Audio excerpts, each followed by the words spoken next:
En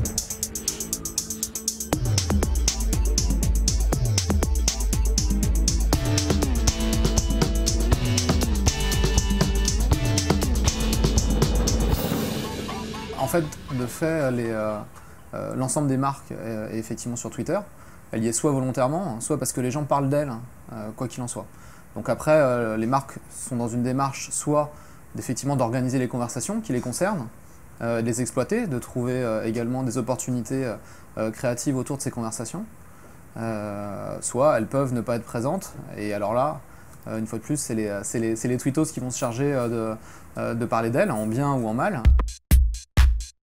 Il n'y a pas beaucoup de risques en fait sur Twitter. C'est une idée assez préconçue en fait, la notion de risque sur Twitter par rapport à tout ce qui est trolling ou les haters qui peuvent s'acharner sur les marques. Le premier conseil, c'est de ne pas arriver effectivement la fleur au fusil, de s'organiser pour être performant, efficace sur Twitter. Mais il y a pas mal d'idées préconçues autour de ça. Et il y a des instituts qui monitorent en fait, les conversations sur Twitter autour des marques. Il y a par exemple Mention qui a sorti une étude où ils ont monitoré à peu près 1 million de conversations en France relatives à des marques.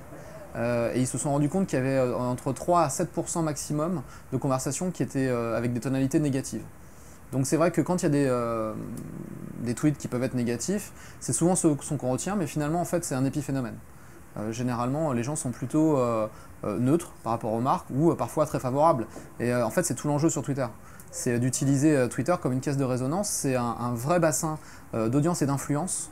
Et du coup, l'idée, c'est d'arriver à activer ces leaders d'opinion afin d'en faire des ambassadeurs de marque qui vont pouvoir intégrer les conversations au profit d'une marque. Bien utiliser Twitter, en fait, c'est comprendre la plateforme, comprendre ses utilisateurs. Comprendre la plateforme, c'est comprendre que Twitter, c'est live, public et conversationnel. C'est la singularité de Twitter, c'est ce qui définit Twitter. Du coup, une marque, si elle veut être efficace sur Twitter, elle doit avoir en tête au moment où elle prend la parole qu'elle doit être live, publique et conversationnelle. Si elle utilise en fait ces silos-là, alors elle peut se mettre en bonne marche. L'idée pour une marque, c'est pas de parler forcément d'elle, c'est de parler avec les autres, de voir comment les autres parlent d'elle et éventuellement de réagir. Du coup, il y a plusieurs façons d'être présent. Ça peut être d'un point de vue purement CRM, d'un point de vue même SAV. Sur Twitter, beaucoup de marques le font, beaucoup de compagnies aériennes, de telco, de banques, assurances, d'autres secteurs s'y mettent également. On est dans cette relation public live conversationnelle où on est dans cette relation à la marque. Et puis il y a surtout après tout un champ créatif incroyable autour de Twitter, à la fois avec les 140 caractères, et on peut dire beaucoup de choses. Un des plus beaux tweets dernièrement, c'est probablement le premier tweet de la CIA quand ils sont arrivés sur Twitter, qui a fait beaucoup de bruit et qui montre qu'en fait en quelques caractères on peut être très créatif. Ou alors sur la Coupe du Monde en ce moment, il y a évidemment tout un florilège de tweets qui sont très efficaces. Un tweet en fait c'est 140 caractères, comme je le disais, mais c'est plus que 140 caractères en fait. On a développé ce qu'on appelle des Twitter cards et qui permettent en fait d'associer à un tweet du contenu enrichi.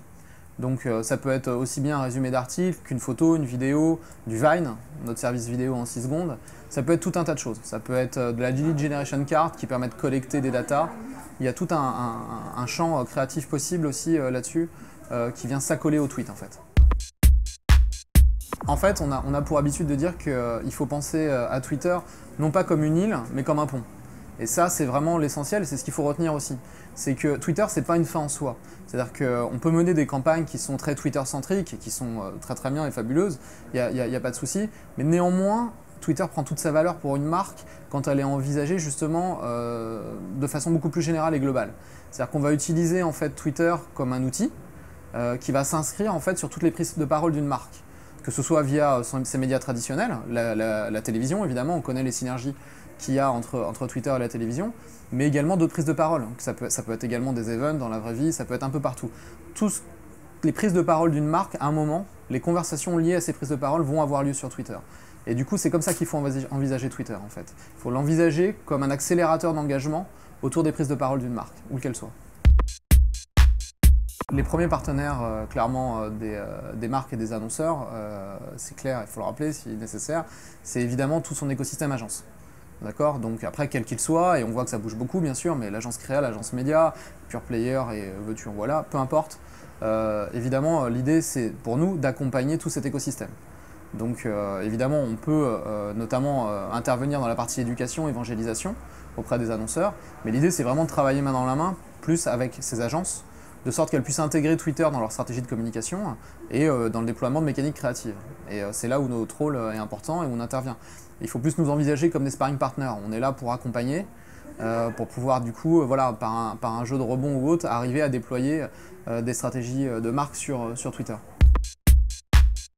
Alors, les principaux freins auxquels on peut être parfois confronté, c'est des personnes ou chez l'annonceur ou en agence qui tout simplement ne sont pas sur Twitter, ne connaissent pas bien Twitter et du coup ont du mal à envisager comment ils peuvent l'intégrer dans leur plateforme de marque, dans leur stratégie de communication. Ça, c'est un premier frein. Un des autres freins auxquels on peut être parfois confronté, et ça évolue de manière assez positive aussi de ce côté-là, c'est toute la partie organisationnelle. Donc c'est vrai qu'il y a une conduite de changement à opérer, aussi bien chez l'annonceur qu'en agence et dans la relation entre l'agence évidemment et l'annonceur.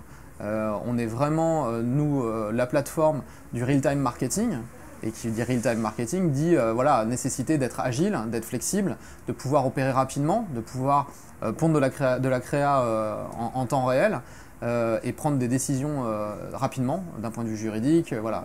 Néanmoins, les choses évoluent pas mal. Il y a de plus en plus d'agences et de marques qui se dotent de control room ou qui mettent en place des war rooms à l'occasion d'événements, et on voit qu'à chaque fois ça paye. Alors, la bonne nouvelle, c'est qu'en France, on a eu un petit décalage, mais comme souvent, on rattrape très vite notre retard.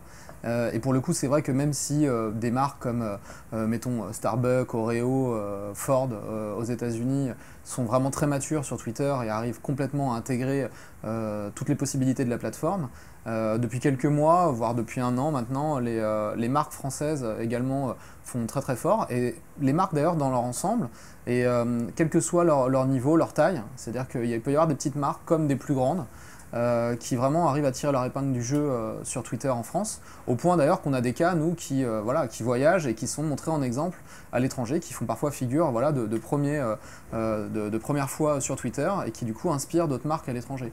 Donc on a de manière générale en fait les secteurs automobiles avec un Renault par exemple qui maîtrise très bien Twitter. On a dans les telcos aussi bien SFR qu'Orange qui vraiment sont également pas mal en avance. On a l'entertainment avec Warner qui est probablement une des marques qui a le mieux compris Twitter, qui fait des choses formidables, tant en termes d'innovation qu'en termes vraiment relationnels, en termes d'intégration, c'est vraiment très réussi. Donc du coup voilà, pour en citer quelques-unes, il y en a évidemment plein d'autres, mais en tout cas de plus en plus vraiment la France est un bel exemple d'utilisation de Twitter d'un point de vue créatif.